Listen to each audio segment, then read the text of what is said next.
Good morning, Professor Selz.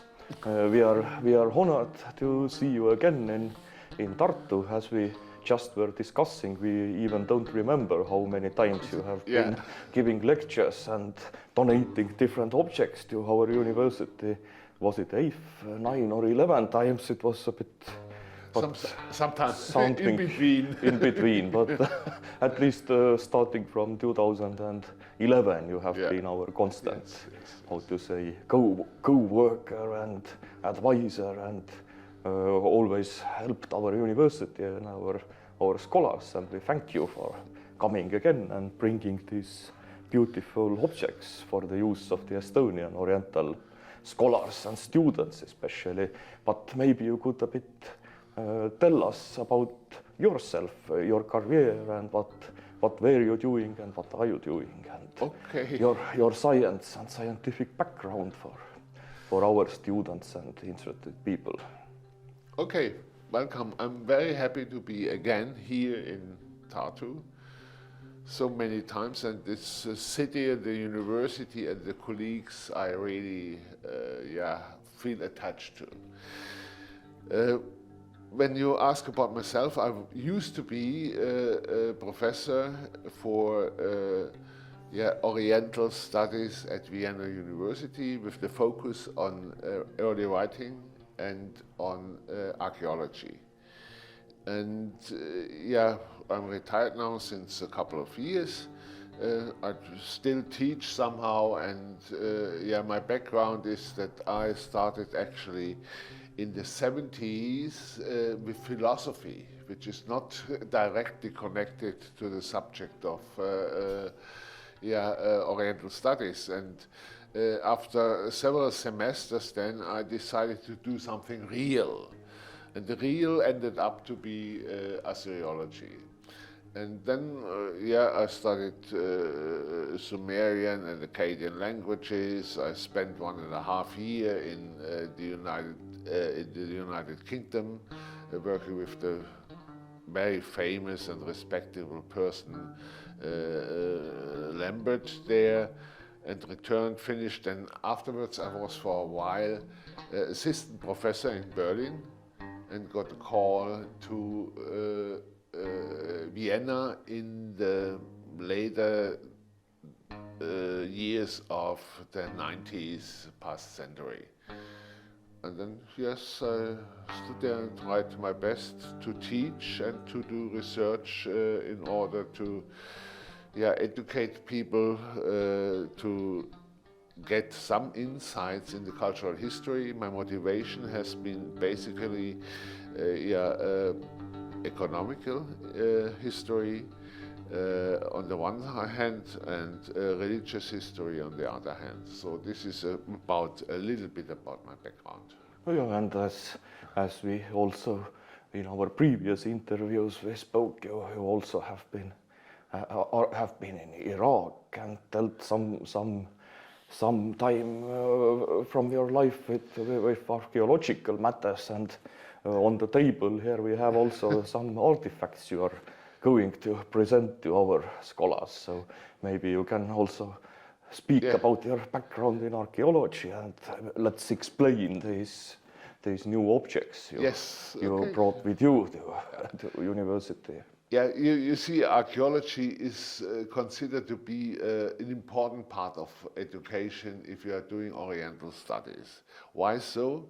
Because the objects come from the sites there, and more important is actually that you have an insight and the contact to the culture, which is still existing today. And for me, it was always important to speak to Iraqi, Syrian colleagues, to discuss things with them, and to help them as they helped me to understand the common background of this culture. And in 2001, I think it was, we decided to conduct excavation in northern well, not in Syria, especially in the so-called Jazeera, which is this part of Syria which goes into the Iraqi, nowadays the Iraqi border. And well, this was the only time I really was responsible for an excavation. It was a very difficult thing because we had little money, and you need some money in order to do such excavation. And the situation near Khamishli politically was not so easy either. So there have been a lot of shootings during the night, and I felt responsible for the students. So this was a very difficult thing, and I stopped actually these activities simply because I thought there are younger people who should take the responsibility for such things. But this was, let us say, my institute's attempt to do archaeology. I worked in some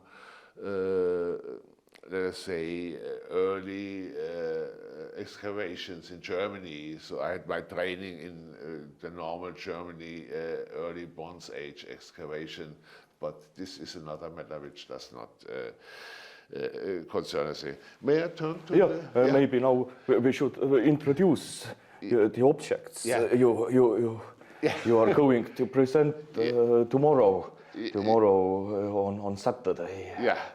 Well, you know, excavation actually, you do excavation in the Near East not in order to find this stuff, you know, because the main interest is that you can reconstruct the history and attempt to understand what was going on, let us say, politically, religiously, and so on. But of course, you are interested and you preserve if you find things like this. And during my longer career, as my friend Peter Espak would say, still going on this long yes, career. if heavens allow for some more years. But a lot of people came to me, and some gave me this as a gift. Actually, all of them, what you see here, were given to me for exhibitions in the National Library in Austria, or in the Dome Museum, which is a very famous church museum. And some of them decided afterwards that I could use them for training students. This was the main purpose. And there's one piece which is not here now, which is already in the University Museum, which perhaps is the most impressive piece for a layman. So these are small parts of cuneiform tablets. This, for instance, is what we call a lexical list, which is nothing else than a dictionary. You know, it's an encyclopedia, a dictionary of this site, and if you look closer, it has the same kind of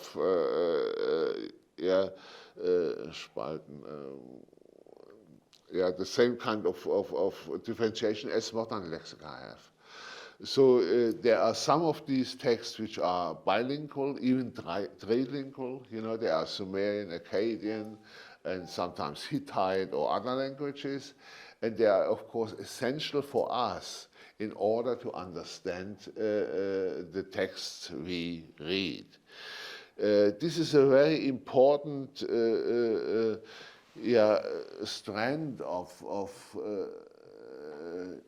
cuneiform tablets, because it helps us really to get insight into the mental world of this time.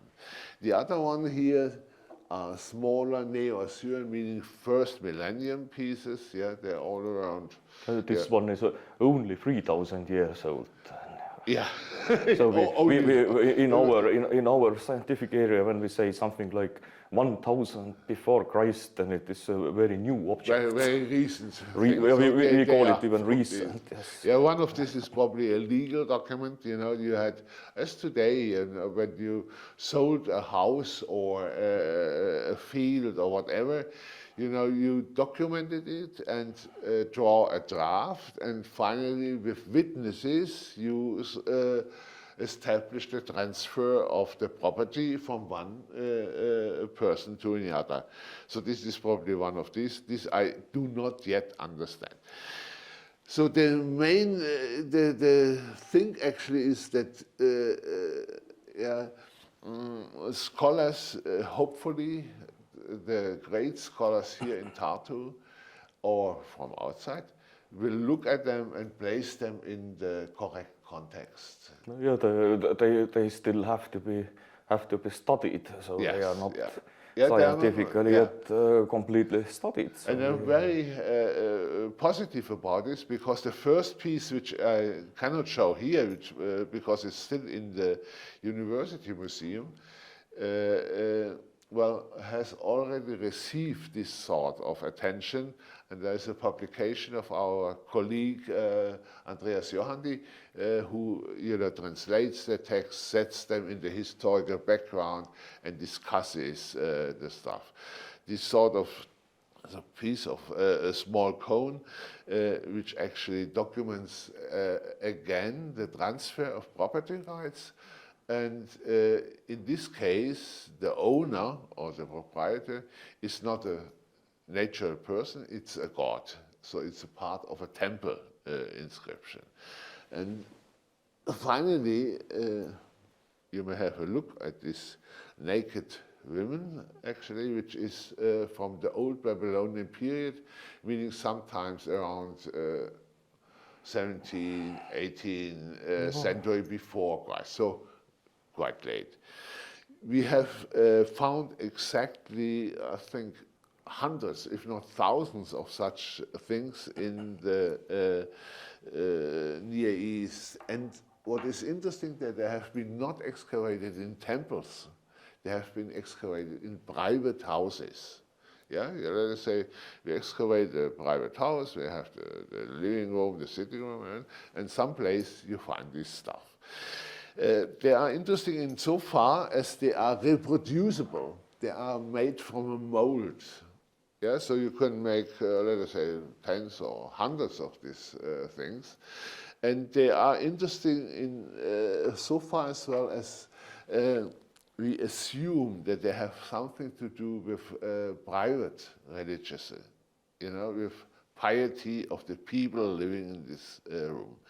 And there was a recent guess, actually, is that this sort of plagues were dedicated to the adolescent young female of a house. So this is a guess, still under discussion.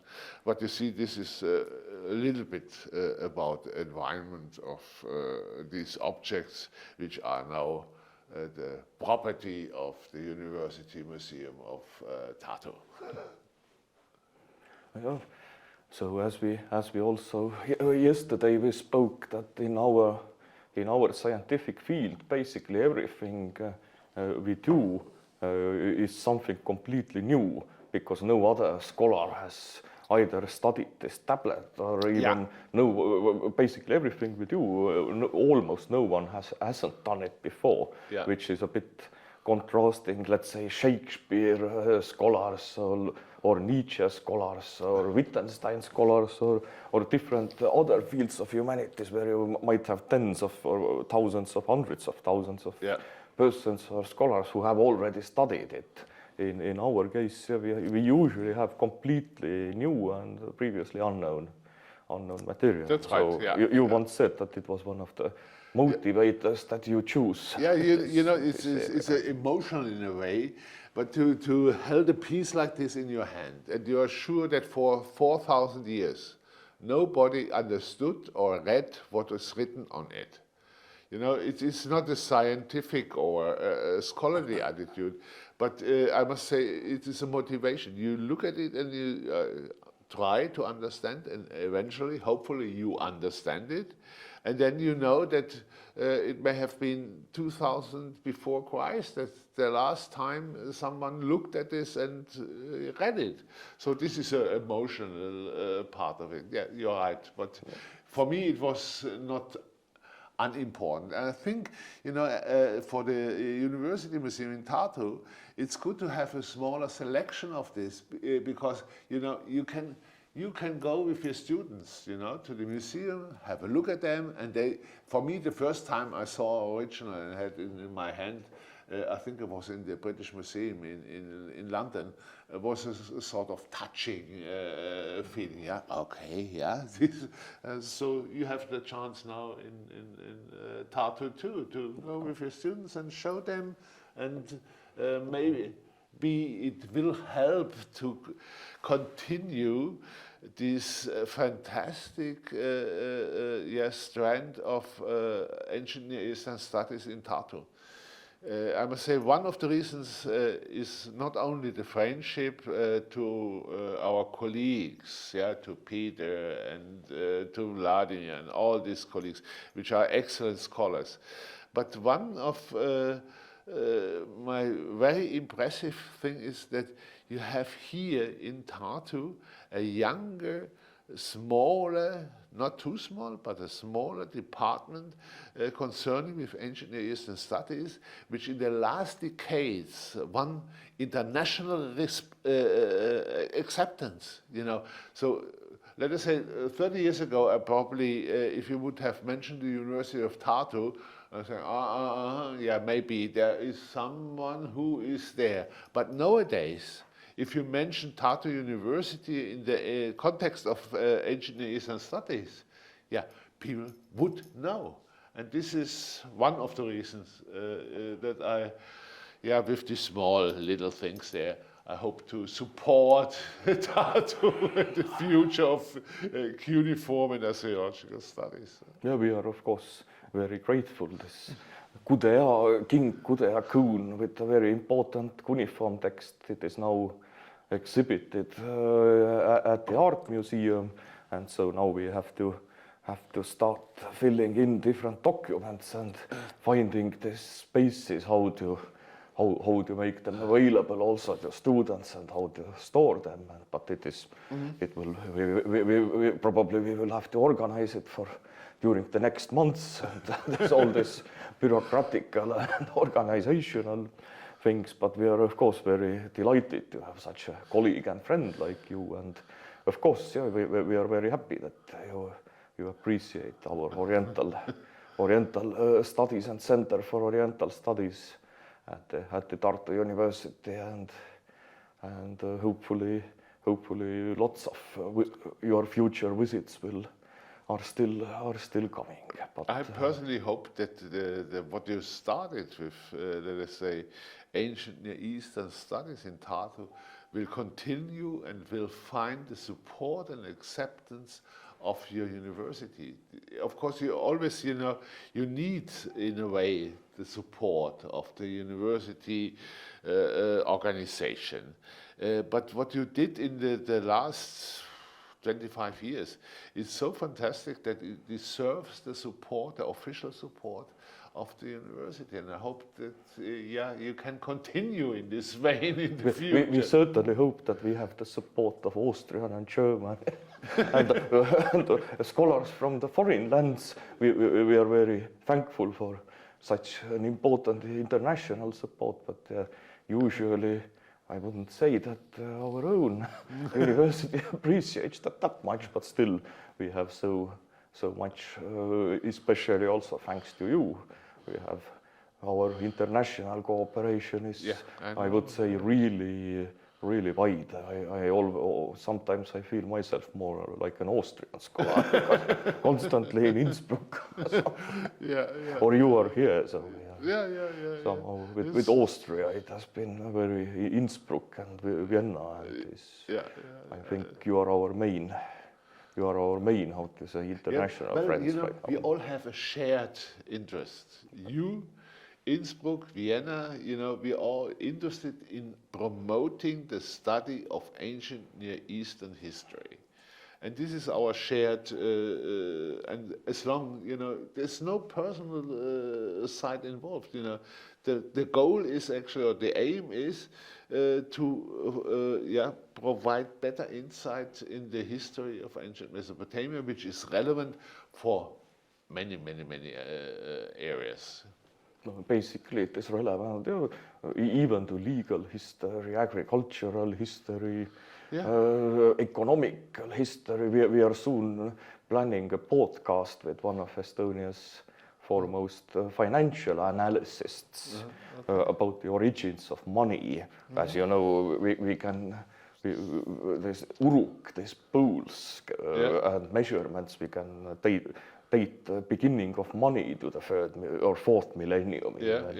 So basically everything everything modern comes from ancient Sumer and Babylonia. It was fixed. Let us take for example, let us say historical astronomy. The history of astronomy is not understandable without the documentation we have from Mesopotamia.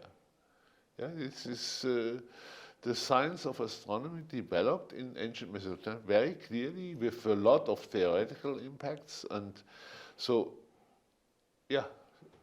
I would say actually ancient Mesopotamia is nearly everywhere. In that sense, in nowadays, in this modern social sciences approach, usually everything starts after the French Revolution, or even maybe in the with the beginning of the 20th century. So people, sometimes I see even quite wise and intelligent scholars. They somehow think that the world is something like 100 years old. They don't think any more to Peter, the in my distant times, past. it all started with the Greeks and the Romans. Which is from a Mesopotamian history point of view, the very late period. When Roman Empire or Republic started developing, then cuneiform culture was disappearing. But nowadays, ancient Sumer is, everything starts with ancient Sumer. Usually, all the textbooks. Not everything, but a lot of things. Almost everything. But as you mentioned, dictionaries actually. The history of dictionary comes from also ancient Sumer. This was a very, the earliest documents we actually have are economic documents on the one hand, and the sort of lexical list. This is rather late, this is not the fourth millennium. And the purpose of it was twofold. First of all, you have to teach the writing systems to the people. So you need actually, let us say, school books, so to speak, for the people in order that you can teach them the writing system. And the next, and for us, very important aspect is that if you give a count of your world, you organize it in, certain realms. You have, let us say, animals, you have birds, you have towns, you have phrases, common phrases you use in everyday language. And this sort of collection they did in the earliest lexical list. And it's one of the most important by size as well as by information text genre we have from the ancient Mesopotamia. This was, I think, the background of your question, Peter. I still remember. I think I read your book about ancient kingdom of Lagash.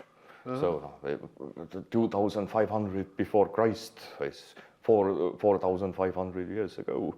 So when I was a second-year student, I studied the book. We already had In German? Yeah, no,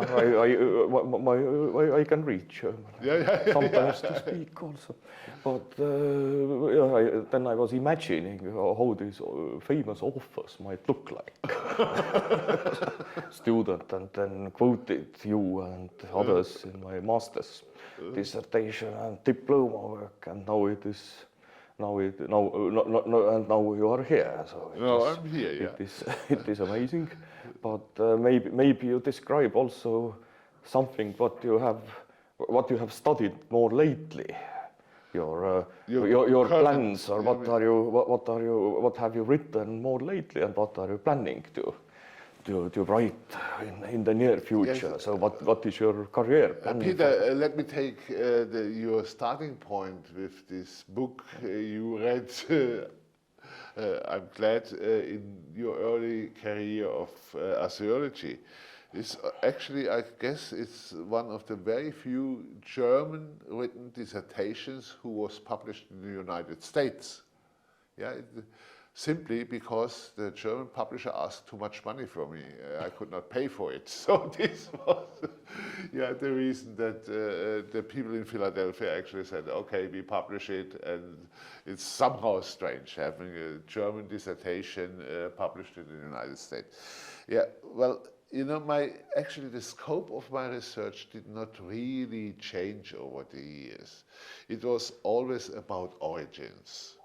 Yeah, I did a lot of research, as you know, on early writing systems, because I think this is one of the most consequential invention humankind has. You know, when you have, let us look at a legal system. If you have writing in a legal system, you have a reference. You have a document where you can prove that Espak sold this house to Selz, you know, and I can go to court and say, he sold it to me. No, you can claim whatever you want. I have the written documentation. So writing actually is one of these major features. And what I do is in the last years, is actually to explore this feature of early writing systems, because writing in our context is always connected with language. Yeah, but modern people, younger people, actually know that you communicate via icons or whatever without being able to speak, let us say, Turkish or Arabic or whatever language. You can communicate via the emotions, so to speak. And this is the basic of communication, and the role of this sort of information is not yet really understood, at least from the ancient Near Eastern point of view. So this is one of my topics I have. Yeah, in that sense, our science is already basically we are in the beginnings of starting to understand lots of things. It is not like people often think that everything has been studied. We haven't been able to study even a fraction of the actual material probably available, and probably millions and millions of tablets still inside the earth. Yeah, who knows where? We are a very restricted, small group of scholars, and the material we have is overwhelming. So, you know, I think we could, if we would have the financial aid, we could employ hundreds of scholars to do research, and the money would be well spent. But yeah, you know, the situation is unfortunately not like this. Yeah, maybe in München it is one of the biggest centers in Europe. I remember something like 25 scholars in the Institute of Assyriology and Egyptology, and more in the Institute of Ancient Near Eastern Archaeology. Yeah. But usually, I remember Göttingen had, I think, 4 people or 5. So institutes of 4 or 5 people seem to be. The same in Vienna, you have been 4 people, something. Yeah, usually 4 or 5 people is this regular size. Yeah. But we would have work for 1,000 scholars to study all this unstudied. No, yes, no problem. but hopefully our field will grow in the future. Hopefully, with the Tartu being now a pillar of ancient Near Eastern studies, and there may be many more pillars like this. I hope so. So the future perhaps is not as bleak as we fear. Unfortunately, in Lithuania and Latvia, we don't have cuneiform scholars in Lithuania. They have a very international and own Oriental institute. We have good relations with them, but we should somehow sell them the idea to start also studying these things in other Baltic countries. Yeah. They still haven't started it. Poland already has. Poland has. Poland is back on the map of archaeological studies since quite a while. Yeah, they do excavations as well. Actually, my excavation in Syria was a joint venture with Polish archaeologists. So. Yeah, but in ancient this ancient Near Eastern studies, somehow in occupied areas, I mean Central and Eastern Europe, or our case Northern Europe, Estonia. It seems that Estonia somehow took the leading position in that sense that we started developing it. Now we have to bring some ancient culture to neighboring countries and start pressuring them. And hopefully these little gifts help. And tomorrow you will explain these tablets also for a wider interested public in the University Museum White Hall. So hopefully we will have lots of very fruitful discussions later on. And when you return in the beginning or end of the next year, we will have a new podcast with Professor Selz. So thank you so much, and hopefully welcome. The pleasure is on my side. And see you soon again.